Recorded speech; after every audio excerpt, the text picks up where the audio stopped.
একটা মেয়ে বিয়ের পরে সবার আঘাত সহ্য করতে পারে, কিন্তু তার স্বামীর দেওয়া আঘাত সহ্য করতে পারে না। কারণ একটা মেয়ে বিয়ের পরে তার স্বামীর সাথে হাজারটা ইচ্ছে পূরণ করার স্বপ্ন দেখে। তার ধারণা সবাই তাকে কষ্ট দিলেও তার স্বামী তাকে কষ্ট দিবে না। স্বামী স্ত্রী শুধুমাত্র রাতে একসাথে ঘুমালে স্বামী হয়ে যায় না। স্বামী হতে হলে স্ত্রীর মন বুঝতে হয়, আর খেয়াল রাখতে হয়, স্ত্রীকে ভালো রাখার চেষ্টা করতে হয়। এমন অনেক পুরুষ আছে যাদের স্ত্রীর সাথে কোনো মনের মিল নেই, কোনো ভালোবাসার সম্পর্ক নেই, শুধুমাত্র সমাজের জন্য লোক দেখানো একসাথে থাকা।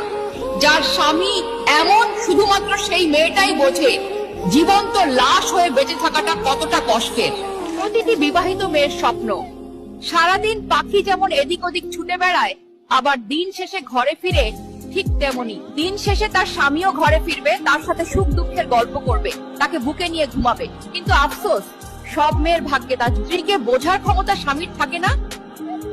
স্বামীরা শুধু নারীদের চিৎকার চেঁচামেচি, তাদের অপমান করাটাই দেখতে পায়। কিন্তু ঝগড়ার পরে স্ত্রীর চোখের জল, স্ত্রীর কান্না, স্ত্রীর মন খারাপ, স্ত্রীর রাত জেগে চিন্তা করাটা তাদের চোখ এড়িয়ে যায়। একজন নারীকে তার স্বামীকে সত্যিই সবসময় কাছে চায়, আপন ভাবে সমস্ত কিছু বলতে চায়, কোনো বিপদে প্রথমে তাকেই পাশে চায়। এটা বোঝার ক্ষমতা বোধহয় স্বামীদের কোনোদিনই হবে না। আপনারা কি একমত আমার সাথে?